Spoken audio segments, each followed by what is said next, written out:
अक्टूबर 2023 का समय था। समुद्र तल से 5200 मीटर की ऊंचाई पर स्थित सिक्किम के साउथ लोनाक लेक ने एक प्रचंड रूप धारण कर लिया था। डिवास्टेटिंग लैंडस्लाइड्स और फ्लड की वजह से सिक्किम के कई हिस्सों ने भारी तबाही का मंजर देखा। आगे चलकर गवर्नमेंट बॉडीज, एनडीआरएफ की टीम और आर्मी ने हालात नॉर्मल करने की कोशिश की और फाइनली 2023 में नॉर्थ सिक्किम का रास्ता आम लोगों के लिए फिर से खुलने लगा था। जिंदगी धीरे धीरे वापस पटरी पर आ रही थी और इसी बीच आसनसोल के एक राइडर जनार्दन अपनी पत्नी दीप्ति के साथ डोमिनार 400 मोटरसाइकिल लेके ऑल इंडिया राइड पर निकलते हैं। इन दोनों ने फुल राइडिंग गियर पहना हुआ था। मोटरसाइकिल भी पूरी तरीके से लोडेड थी और सुबह 4 बजे आसनसोल के एक हनुमान मंदिर में मत्था टेकने के बाद ये दोनों अपने ऑल इंडिया राइड के पहले पड़ाव की तरफ निकल पड़ते हैं, जो था सिक्किम राज्य। पर इनको बिल्कुल भी आइडिया नहीं था कि सिक्किम का ये सफर इन दोनों के लिए एक जिंदगी भर का ट्रॉमा बनने वाला है। अब पहले दिन जनार्दन और दीप्ति मोटरसाइकिल राइड एंजॉय करते हुए आसनसोल से निकलते हैं और आसनसोल से चलकर दुमका किशनगंज होते हुए ये लोग पहुँच जाते हैं Siliguri. First day total 460 kilometre की राइड थी। अब सिलीगुड़ी पहुंचकर इन दोनों ने एक होटल लिया और रात वहां गुजारने के बाद अगली सुबह ये दोनों फिर से अपनी राइड कंटिन्यू करते हैं। आज डे 2 को इन लोगों ने थोड़ा लेट स्टार्ट किया था क्योंकि आज का डिस्टेंस थोड़ा सा कम था। अब उस दिन करीब 120 किलोमीटर राइड करने के बाद इन दोनों ने नामची और रवांगला के बीच में एक कमरा ले लिया। अब आगे की कहानी समझने से पहले आपको ना मैप समझना बहुत जरूरी है सिक्किम का। तो सबसे पहले नामची आता है। नामची से लोग जाते हैं गैंगटॉक, गैंगटॉक से फिर जाते हैं लाचेन और लाचेन से ही टूरिस्ट पहुंचते हैं गुरुद्वार लेक देखने के लिए। तो ये एक तरह से इनका रूट था। इन लोगों ने डिसाइड किया था कि हम इस रूट पे चलेंगे, पर भाई साहब ये जरूरी थोड़ी है कि सब कुछ इनके डिसाइड करने के हिसाब से हो। डेस्टिनी ने तो कुछ और ही प्लान करके रखा था इनके लिए। तो ये लोग सेकंड डे सिलीगुड़ी से पहुंचते हैं नामची, वहीं पर एक कमरा लेके आसपास का साइट सीइंग किया। अब थर्ड डे का इनका प्लान था कि हम सीधा गैंगटॉक पहुंचेंगे और गैंगटॉक में जाके परमिट लेंगे नॉर्थ सिक्किम जाने का। अपने प्लान के हिसाब से इन दोनों ने तीसरे दिन की राइड स्टार्ट की नामची से गैंगटॉक के लिए, जो कि 160 किलोमीटर का डिस्टेंस था। अब जनार्दन ने बताया कि नॉर्थ सिक्किम जाने के लिए आपको एक दिन पहले ही परमिट लेना होता है। ये दोनों गैंगटॉक पहुंचते हैं और वहाँ पर जाके परमिट के लिए अप्लाई कर दिया। पर भाई यहाँ पर हो जाता है जनार्दन के साथ एक खेला। पिछले 3 दिनों में इन दोनों ने करीब 700 किलोमीटर का डिस्टेंस कवर किया था अपनी मोटरसाइकिल पे। जब जनार्दन गैंगटॉक पहुंचे तब इनके राइट शोल्डर में बहुत ज्यादा पेन शुरू हो जाता है। अब मैं यहाँ पर जनार्दन की तकलीफ समझ सकता हूँ अच्छे से, क्योंकि मैं भी एक राइडर हूँ और मैंने 3.5 महीने में 19,000 डिस्टेंस कवर किया था ऑल इंडिया राइड पे। नॉर्थ ईस्ट रह गया था, जो कि मैं आगे आने वाले मंथ्स में करूंगा। खैर, अभी जनार्दन की स्टोरी पर वापस आते हैं। जनार्दन के राइट शोल्डर में बहुत ज्यादा पेन हो रहा है और यहाँ पर इसने दीप्ति को पता है क्या बोला कि दीप्ति मुझे ना बहुत तकलीफ हो रही है, यही गैंगटॉक में रुक कर ना मैं अगले 2 दिन आराम करना चाहता हूँ और फिर यार तीसरे दिन हम दोनों वापस घर चले जाएंगे आसनसोल। अभी 3 दिन में ही मैं इतना थक चुका हूँ कि मेरा मन नहीं कर रहा आगे राइड करने का। अब ये बात सुन के दीप्ति का यहाँ मुंह लटक जाता है। उसका बहुत ज्यादा मन था कि गुरुद्वार लेक जाके वहाँ पर स्नो देखे। और अभी ये लोग होटल के कमरे में बैठकर डिस्कशन कर ही रहे थे कि अचानक परमिट ऑफिस से फोन आ गया। ऑफिसर ने बोला कि कल रास्ता खुला हुआ है और आप आके कल परमिट ले लेना। अब जैसे ऑफिसर ने ये बात बोली, दीप्ति चिल्लाई एकदम खुशी में और फिर इसी बीच उसका ध्यान जाता है जनार्दन के ऊपर, जो कि भाई एकदम अपना शोल्डर पकड़ के बैठा हुआ था। दीप्ति ने एकदम मुंह लटका के बोला कि ठीक है, अगर तुम्हारा मन नहीं है तो हम कैंसिल कर देते हैं। अब जनार्दन भाई अपनी बीवी से बहुत प्यार करता था, इसे दीप्ति का वो लटका हुआ चेहरा देखा नहीं गया। इसने बोला कि नहीं कोई बात नहीं, मैं मैनेज कर लूंगा। पर जनार्दन यहाँ ईमेल में लिखते हैं कि भाई हमें क्या ही पता था कि इस मोड से हमारी जो राइड है वो एक एडवेंचर नहीं बल्कि हमारे लिए एक नाइटमेयर का रूप लेने वाली थी। अब अगली सुबह इन दोनों ने ब्रेकफास्ट किया और परमिट लेके 9:30 बजे अपनी राइड स्टार्ट करते हैं गैंगटॉक से लाचेन के लिए।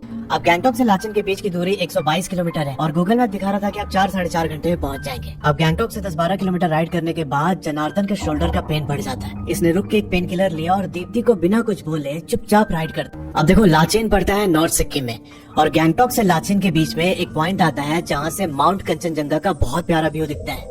जब ये दोनों उस व्यू पॉइंट के पास पहुंचे तब इन्होंने देखा कि वहाँ पर 3 और राइडर्स मौजूद हैं। तीनों के पास डोमिनार बाइक थी। अब इन तीनों राइडर्स के नाम है प्रणय, प्रशांता और मिट्टू। अब इन तीनों का नाम याद रखना क्योंकि इनका बहुत इंपॉर्टेंट रोल है वीडियो के अगले हिस्से में। अब ये लोग वहाँ पर रुके तो इन राइडर से भी इनकी बातचीत शुरू हो गई। इसी बीच जो प्रणय था उसने पूछा कि लाचेन जा रहे हो? जनार्दन ने बोला कि हाँ वहीं जा रहे हैं हम लोग। फिर उसने बोला कि होटल वगैरह कुछ बुक किया है? इस पर जनार्दन ने रिप्लाई किया कि होटल हम वहीं पर जाके लेंगे। फिर प्रणय बोलता है कि देखो पहुँचते पहुँचते 6 बज जाएंगे और होटल ढूंढने में बहुत प्रॉब्लम होगी, तुम बोलो तो हम लोग अपने होटल वाले से बात कर ले। जनार्दन और दीप्ति यहाँ पे थोड़ा सा डिस्कशन करते हैं और फिर इन्होंने प्रणय को बोला कि ठीक है आप अपने होटल वालों से बात कर लीजिए। अब देखो, जो प्रणय लड़का था उसने पहले 3-4 बार नॉर्थ सिक्किम की राइड कर रखी है, उसे बहुत ज्यादा आइडिया था उस जगह का और जिस होटल में लोग रुकने वाले थे वहाँ पर उसके पहले से जान पहचान भी थी। इसने अपने होटल वाले को कॉल करके बोला कि भैया हमारे साथ ना एक कपल भी है तो उनके लिए एक सेपरेट रूम फिक्स कर दे, हम लोग 6-6:30 तक पहुंच जाएंगे। अब होटल वाले ने हामी भर दी और जनार्दन और दीप्ति की टेंशन भी खत्म हो जाती है। पर क्या सच में टेंशन खत्म हुई थी, ये हम जानेंगे आगे। जनार्दन बताते हैं कि उस व्यू पॉइंट से जब हम आगे बढ़े तो एक गांव आता है जिसका नाम है नागर और नागर विलेज को क्रॉस करते ही रोड ने अपना असली रूप दिखाना स्टार्ट कर दिया। पूरा टूटा फूटा रोड एकदम मड से भरा हुआ, सिर्फ 4-5 फुट की चौड़ाई होगी और एक कंप्लीट ऑफ रोड। मेरे बाइक पे एक तो पिलियन था और हमारा सामान भी था, तो मैं बहुत मुश्किल से उस ऑफ रोड को पार करते हुए धीरे धीरे आगे बढ़ रहा था। बीच में एक दो बार मेरी बाइक भी स्लिप हुई, पर चूंकि हमारे साथ और 3 राइडर्स थे तो उन्होंने जैसे तैसे हेल्प करके हमें उस जगह से आगे निकाला। धीरे धीरे राइड करते हुए फाइनली हम एक चेक पोस्ट पे पहुंचते हैं जहां हमें अपना परमिट दिखाना। अब ये लोग लाचेन पहुंचे नहीं है, गैंगटॉक से लाचेन के बीच में ही है और इसी बीच में वो चेक पोस्ट भी आता है जहाँ इनका परमिट चेक हुआ। वहाँ पर चेक पोस्ट वाले ऑफिसर ने इनका ऑक्सीजन सिलेंडर सब कुछ चेक किया और फिर जनार्दन, दीप्ति और ये बाकी के 3 राइडर्स वहीं पर बैठ के अपना चाय मैगी खाते हैं, थोड़े से अपनी बॉडी को रिलैक्स करते हैं और शाम के 5 बजे ये लोग उस चेक पोस्ट से लाचेन के लिए निकलते हैं दोबारा। जनार्दन ने बताया कि करीब 1-1.5 घंटे राइड करने के बाद हम फाइनली लाचेन पहुंच गए। उन्होंने होटल का नाम भी रिवील किया है पर मैं उसका नाम लेना नहीं चाहता। अब होटल में चेक इन करने के बाद इन लोगों का प्लान बना कि कल सुबह हम लोग निकलेंगे गुरुद्वारा लेक के लिए और फिर हम वापस लाचेन आ जाएंगे क्योंकि वो बहुत ज्यादा ऑल्टीट्यूड पर है तो वहाँ पर ना कोई स्टे नहीं करता। अब ये सब प्लानिंग करके इन लोगों ने डिनर किया और फिर जनार्दन ने डिनर के बाद एक पेन किलर लिया और ये सब चुपचाप सो जा क्योंकि अगले दिन का एडवेंचर बहुत ही तगड़ा होने वाला था। अब अगले दिन लाचेन के उस होटल में सुबह 5 बजे इनकी नींद खुल जाती है। कमरे के बाहर का टेम्परेचर था -6 डिग्री और यहाँ पर दीप्ति को ना सांस लेने में प्रॉब्लम होने लगी। अब जनार्दन ने दीप्ति को यहाँ पर थोड़ा सा काम डाउन किया, पानी वगैरह पिलाया और जब सुबह 7 बजे दीप्ति थोड़ी सी नॉर्मल हुई तब ये सब निकल जाते हैं लाचेन से गुरुद्वारा लेक के लिए। लाचेन से गुरुद्वारा लेक की दूरी कोई 65 किलोमीटर है और जनार्दन बताते हैं कि अभी 20-25 किलोमीटर ही राइड करने के बाद अचानक से बर्फबारी स्टार्ट हो जाती। पूरा रास्ता और उसके आसपास के लोकेलिटी बर्फ से ढकने लगी। ऐसा लग रहा था कि हम जैसे स्वर्ग में पहुंच गए। पर तभी खबर आती है कि आगे आर्मी हेलीपैड के पास ब्लैक आइस की वजह से रास्ता खराब हो गया है। वहीं पर एक कार भी खाई में गिर गई अभी और आर्मी ने आगे का रास्ता बंद कर दिया है। अब इस समय सुबह के 10:30 बज रहे थे। इनको समझ नहीं आ रहा था कि अब क्या करें। अब ये लोग आपस में डिस्कशन कर ही रहे थे कि आगे क्या करना है। किसी बीच एक और खबर आती है कि आगे जो 0 पॉइंट वाला रोड है वो भी बंद हो चुका है। एकदम भयानक बर्फबारी स्टार्ट हो चुकी थी उस समय। जो भी इन लोगों ने प्लान बनाया था घूमने फिरने का वो सब कुछ यहाँ पर कैंसिल हो जाता है। इन लोगों ने जो गैंगटॉक और लाचेन के बीच में परमिट लिया था ना, उस परमिट का एक रूल होता है, कोई भी टूरिस्ट 3 दिन के अंदर ही नॉर्थ सिक्किम का गुरुद्वारा लेक देख के वापस ये चेक पोस्ट क्रॉस करके नीचे जाएगा। अब यहाँ पर ये सारे कैलकुलेशन करके सबका मूड ऑफ हो गया। इसी बीच प्रणय बोलता है कि यार छोड़ो, जानकर रिस्क क्यों लेना है, चलो वापस गैंगटॉक की ओर चलते हैं। इस बात पर सबने हामी भरी और ये सबके सब वापस गैंगटॉक की तरफ राइड करने लगे। अब लोकेशन एक बार फिर से समझना, ये लोग इस समय है लाचेन और गुरुद्वारा लेक के बीच में। वहाँ से ये लोग वापस आ रहे थे गैंगटॉक। तो ऑब्वियस सी बात थी कि इनको पहले लाचेन पहुंचना था, फिर वहाँ से नीचे आना था चेक पोस्ट पे और चेक पोस्ट पे परमिट दिखा के वापस गैंगटॉक आना था। और इन लोगों ने लाचेन में ही होटल भी बुक कर रखा था। अब ये सबके सब लाचेन वापस आके अपने होटल में सामान पैक करते हैं और दोपहर के 2 बजे ये लोग रेडी थे वापस गैंगटॉक जाने के लिए। अब जब ये लोग उस होटल से चेकआउट करने के लिए गए तब मैनेजर वहाँ का बोलता है कि सुनो अभी मत जाओ, बहुत ही ज्यादा भारी बारिश होने वाली है, फंस जाओगे। लैंडस्लाइड के भी चांसेस है बहुत ज्यादा और तुम लोग ऐसे भी मोटरसाइकिल पर हो, बहुत दिक्कत हो जाएगी, रुक जाओ आज यहीं पे। पर यहाँ पर किसी ने भी उस होटल वाले की बात को सीरियसली नहीं ली। ये लोग लाचेन के अपने उस होटल से निकल जाते हैं वापस गैंगटॉक के लिए। अब इन लोगों ने 2-2.5 किलोमीटर का डिस्टेंस कवर किया था कि अचानक भारी बारिश स्टार्ट हो जाती है। एकदम काले बादल आसमान को घेर चुके थे, बिजली भी कड़क रही थी बीच बीच में और इन लोगों को थोड़ा सा रिग्रेट होने लगा कि यार आज लाचेन में रुक जाना चाहिए था क्या। पर फिर इनके दिमाग में ये भी था कि यार कब तक रुके रहेंगे, 3 दिन के अंदर हमको वो चेक पोस्ट भी क्रॉस करना है वापस। तो अब ये सब कैलकुलेशन करके इन सब ने सोचा कि ठीक है, थोड़ा बहुत हम बारिश में भीगते हुए धीरे धीरे आगे बढ़ेंगे। अब इसी बीच जनार्दन बताते हैं कि भैया जो मेरा रेनकोट वगैरह था वो हड़बड़ी में हमने लगेज के अंदर ही पैक कर लिया था। अब उस समय इतना जुगाड़ नहीं बन पाया कि लगेज में हाथ डाल के अपना पूरा सामान निकालू पहले। तो हम वैसे ही भीगते भीगते लाचेन से नीचे उतर के चेक पोस्ट तक पहुँचते हैं। वही चेक पोस्ट जो गैंगटॉक और लाचेन के बीच में पड़ता है, जहाँ से इन लोगों ने परमिट बनवाया था। अब ये लोग जब चेक पोस्ट पर पहुंचे तो वहीं पर एक कोने में आग जल रही थी। तो ये सारे के सारे वहीं पर खड़े होकर आग तापने लगते हैं। इस समय बज रहे थे शाम के 5। अब जो इनके साथ बाकी के 3 राइडर्स जुड़े थे, प्रणय, मिट्ठू और प्रशांता, ये तीनों बोलते हैं जनार्दन को कि यार हम ना अभी न्यू जलपाईगुड़ी के लिए निकलेंगे। न्यू जलपाईगुड़ी इनका होम टाउन था। अब जनार्दन बड़ी सोच में पड़ गया कि यार वो कैसे मैनेज करेगा आगे, क्योंकि यहाँ प्रॉब्लम ये थी कि लाचेन से न्यू जलपाईगुड़ी की दूरी 280 किलोमीटर है और ऑलरेडी शाम के 5 बज रहे हैं, बारिश भी हो रही है और जलपाईगुड़ी पहुँचने के लिए इनको पहाड़ी रास्ते से रात भर राइड करना पड़ेगा। अभी ये लोग अपना सोच विचार कर ही रहे थे कि तभी चेक पोस्ट से एक आर्मी ऑफिसर इनके पास आते हैं। उन्होंने पूछा सबसे कि कहाँ जा रहे हो। तब मिट्ठू ने बोला कि सर हम न्यू जलपाईगुड़ी के लिए निकलेंगे अभी। तब ऑफिसर ने बोला कि यार इतनी रात को मत निकलो, रास्ता बहुत खराब है, यहीं पर पास में कहीं होम स्टे लेकर रुक जाओ। फिर इस बात पर प्रणय बोलता है कि ठीक है सर, हम देखते हैं आगे कोई होम स्टे मिलेगा तो रुक जाएंगे और नहीं मिला तो हम सीधा न्यू जलपाईगुड़ी जाएंगे, वहाँ पर हमारा घर है। अब वो आर्मी ऑफिसर भी समझ चुके थे कि बहुत ज्यादा रिजिड लोग हैं, इनसे बहस करने का कोई फायदा नहीं है। तो उन्होंने पूछा प्रणय से कि अच्छा कौन से रास्ते से जाओगे। एक तो कच्चा वाला रास्ता है और दूसरा जंगल से होके जाता है। अब इन तीनों ने आपस में डिस्कस करके बोला आर्मी वाले सर को कि सर हम ना वो जंगल वाला ही रूट लेंगे, क्योंकि कच्चे रास्ते पर ऑलरेडी इतनी बारिश हुई है तो रोड बहुत ज्यादा खराब हो गया होगा। तब उस आर्मी ऑफिसर ने सीधा इनसे बोला कि सुनो वो जंगल वाला रास्ता मत लेना, जंगली जानवर इस सब का खतरा रहता है, उस कच्चे रास्ते से आराम से धीरे धीरे राइड करते हुए जाओ, तुम लोग सेफ रहोगे। इस पर मिट्टू ने बोला कि सर वो रास्ता ना हमारे लिए बहुत खराब रहेगा, हमें जंगल वाला रास्ता ही सही लग रहा है, हम 4-5 लोग हैं तो ज्यादा दिक्कत नहीं होगी। अब इस समय बातचीत करते करते बज जाते हैं शाम के 6। जो ये चेक पोस्ट था उसका नाम है तुंग चेक पोस्ट। अब उस तुंग चेक पोस्ट पर इन लोगों ने अपना गूगल मैप सेट किया और मैप में ये लोग सिलेक्ट करते हैं टू जलपाईगुड़ी वाया वो जंगल वाला रास्ता। अब जनार्दन बताते हैं कि हम लोग उस चेक पोस्ट से कोई 1-1.25 किलोमीटर ही आगे निकले थे और गूगल मैप एकदम बेकार तरीके से चलने लगा। बीच में बहुत जगह नेटवर्क भी नहीं था और यहाँ फ्लड की वजह से बहुत सारे रास्ते भी बह चुके थे।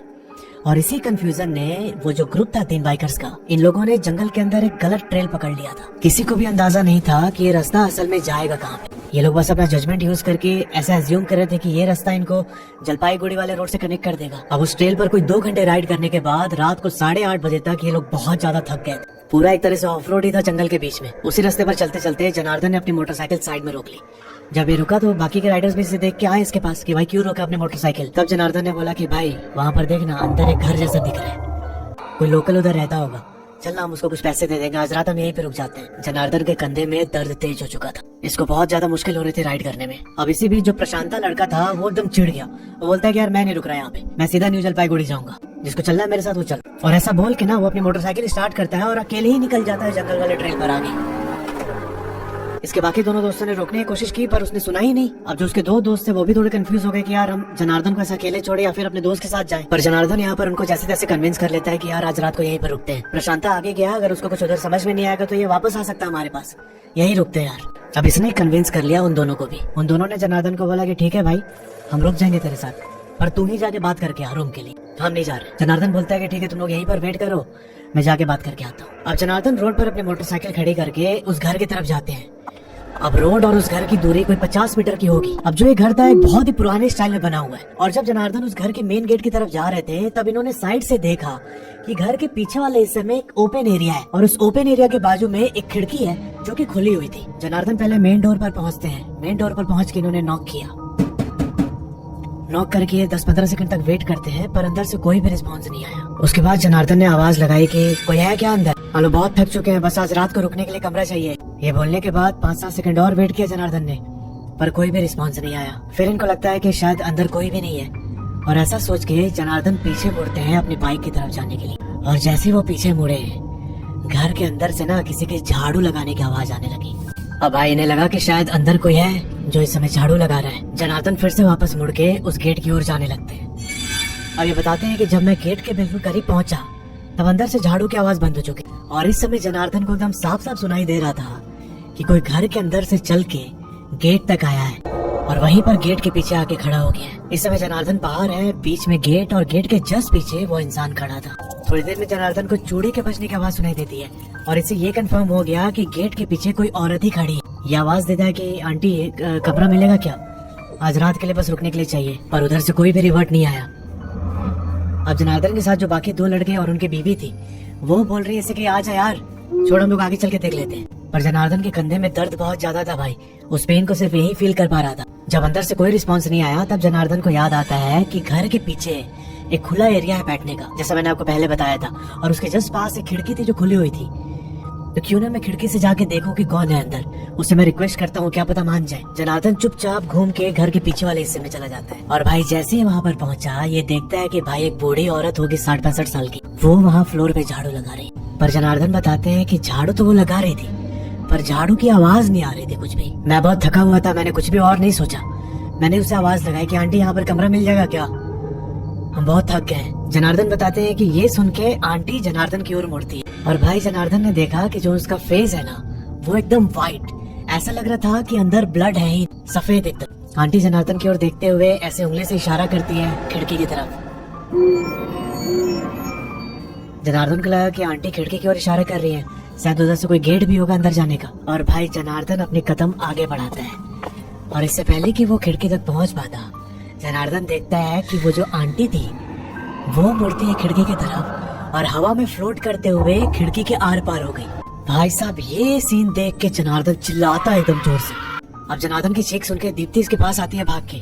जनार्दन बोलता है कि वो आंटी अंदर चली गई। दीप्ति बोलती है कि कोई आंटी नहीं है यार, चल यहाँ से। ये जनार्दन को पकड़ के वापस लेके आए अपने मोटरसाइकिल के पास और ये तीनों डिसाइड करते हैं कि भाई इधर हम नहीं रुकेंगे, हम सीधा न्यू जलपाईगुड़ी की तरफ ही बढ़ेंगे। अब जैसे मैंने आपको बताया था कि जो ये 3 लड़के थे उनका एक दोस्त प्रशांता पहले ही आगे निकल चुका है।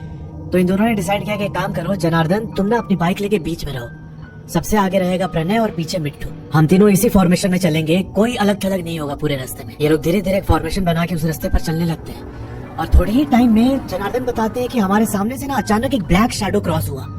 इनको लगा कि शायद थकान की वजह से ऐसे इल्यूजन हो रहा होगा। बिना कुछ रिएक्ट किए ये चुपचाप प्रणय और मिट्टू के बीच अपनी मोटरसाइकिल राइड करने लगा। थोड़े टाइम के बाद ही जो दीप्ति पीछे बैठी हुई थी वो जनार्दन के कान के पास आके बोलती है कि जनार्दन, आगे प्रणय की जो मोटरसाइकिल चल रही है उसके पीछे पीछे देखना, एक शैडो चल रहा है। तुझे दिखाई दे रहा है क्या?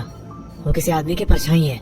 अब जनार्दन यहाँ समझ तो गया था कि वो कोई नॉर्मल चीज नहीं है, पर ये नहीं चाहता था कि दीप्ति इस चीज को लेकर डर जाए। इसने दीप्ति से बोला, कह रहे कुछ नहीं, बस ये लाइट वाइट के कारण शैडो पड़ रहा है। इस बात को टालकर ये तीनों धीरे धीरे उसी पहाड़ के जंगली रास्ते पर आगे बढ़ रहे थे। जनार्दन बताते हैं कि हम तीनों के अलावा और कोई भी नहीं था उस जगह पर। अभी इस ट्रेल पर उनको राइड करते हुए 12:30 बज जाते हैं रात के। जनार्दन बताते हैं कि उस टाइम हम एक अपहिल क्लाइंब कर रहे थे। मतलब पहाड़ों में ऐसा होता है ना कि पहले आप ऊपर चढ़ते हो फिर नीचे उतरते हो। तभी इन्होंने बताया कि जब हम अपहिल क्लाइंब कर रहे थे तो हमने रोड की साइड पर देखा कि एक आदमी अपनी स्कूटी को धो रहा है पानी से। उसके पास एक बाल्टी थी और बाल्टी के अंदर मग।